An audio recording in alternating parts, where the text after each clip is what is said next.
Kingdom, సామ్రాజ్యం, Samraj. So title teaser, అది teaser అనే అఫీషియల్ టీజర్ అనే ఏదో చేశారని చెప్పుకోవచ్చు అనమాట. ఈ ఆగ్ ఏదైతే ఉందో, ఈ అగ్ని ఏదైతే ఉందో, ఈ అగ్ని జ్వాలలో కొట్టుకుపోతున్నారనమాట చాలా మంది. సో తెలుగులో అయితే ఎన్టీఆర్ వాయిస్, హిందీలో అయితే రణబీర్ కపూర్ వాయిస్, మన తమిళ్లో అయితే సూర్య వాయిస్ టాప్ నాచ్ లో ఉందని చెప్పుకోవచ్చు అనమాట.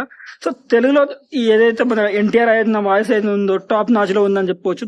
స్టోరీకి తగ్గట్టుగా అయితే ఉందని చెప్పుకోవచ్చు. ఒకసారి హై, ఒకసారి లో, వెరీ హై. సో ఆయన బేస్ వాయిస్ ఏదైతే పిచ్ ఉంటుందో, సో అది అయితే అవసరం అని చెప్పుకోవచ్చు అనమాట. సో స్టోరీ ఏంటి అంటే, సో ఒక రాజు సో తన ప్రజలకు తను మాట ఇస్తాడనమాట. చనిపోయిన తర్వాత కూడా నేను మళ్ళీ పుడతా అని చెప్పేసి ఆ మాట ఇవ్వడం జరిగింది. అందుకే ఒక రాజు, ఒక సైన్యం మళ్ళీ బ్రతుకుతాడు. సో పునర్జన్మ ఆల్రెడీ ఆ టీజర్ లోనే ఉందని చెప్పుకోవచ్చు అనమాట. సో ఈ జైల్ సీక్వెన్స్ ఏదైతే ఉందో అది అరాచకం అని చెప్పుకోవచ్చు అనమాట. ఆ జైల్ సీక్వెన్స్ లో ఆ రాజు జైల్ సీక్వెన్స్ లో ఎందుకున్నారు, సో ఆ పోలీసు అయినా ఆ రాజు అయినా, సో ఆ సామ్రాజ్యాన్ని కాపాడడం ముఖ్య కథ ఏంది, పద్మ వ్యూహంలో ఎందుకు చిక్కుకున్నాడు అనేది ఈ స్టోరీ అని చెప్పుకోవచ్చు అనమాట. సో ఏదైతే ఆ వాయిస్ ఓవర్, ఆ బీజిఎం కానీ, అనిరుద్ గారు మీరైతే ఒకేసారి ఆ బీజియానికి నాకు జై అంటాడు కదా బోయపాటి గారు. సో ఆ విధంగా అయితే ఆ గూస్ బంప్స్ వచ్చాయని చెప్పుకోవచ్చు అనమాట. సో ఎన్టీఆర్ గారి వాయిస్ కే నాకు సెకండ్ గూస్ బంప్స్ వస్తే, ఆ టీజర్ మన విజయ్ దేవరకొండ గారిని చూస్తే రోమాలు నిక్కబొడుచుకున్నాయని చెప్పుకోవచ్చు అనమాట.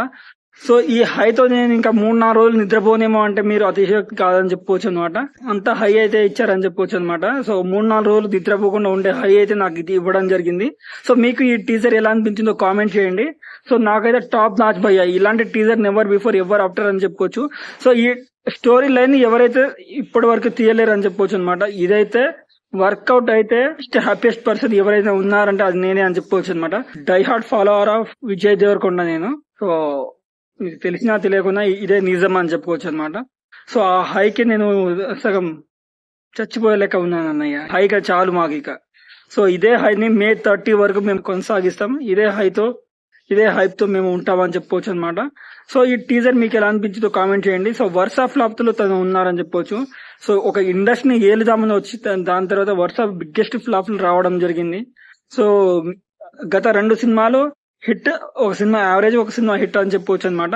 అయినా తన క్రేజ్ అసలు ఎక్కడ తగ్గలేదని చెప్పుకోవచ్చు అనమాట. క్రేజ్ ని ఇప్పటి వరకు అలానే మెయింటైన్ చేస్తున్న ఒకే ఒక హీరో ఎవరైనా ఉన్నారంటే, సో ఇప్పటి కాలంలో, సో అప్పటి కాలం పవన్ కళ్యాణ్ చెప్పుకోవచ్చు. పవన్ కళ్యాణ్ తర్వాత ఎవరైనా ఉన్నారంటే అది విజయ్ దేవరకొండ అనడం అతిశయోక్తి ఏం లేదని చెప్పుకోవచ్చు అనమాట. సో నాకైతే ఒకేసారి జై అని ఈరోజు అదే ఒకటే తపం అన్నమాట. సో జపం జపం తపం తపం అంటారు కదా.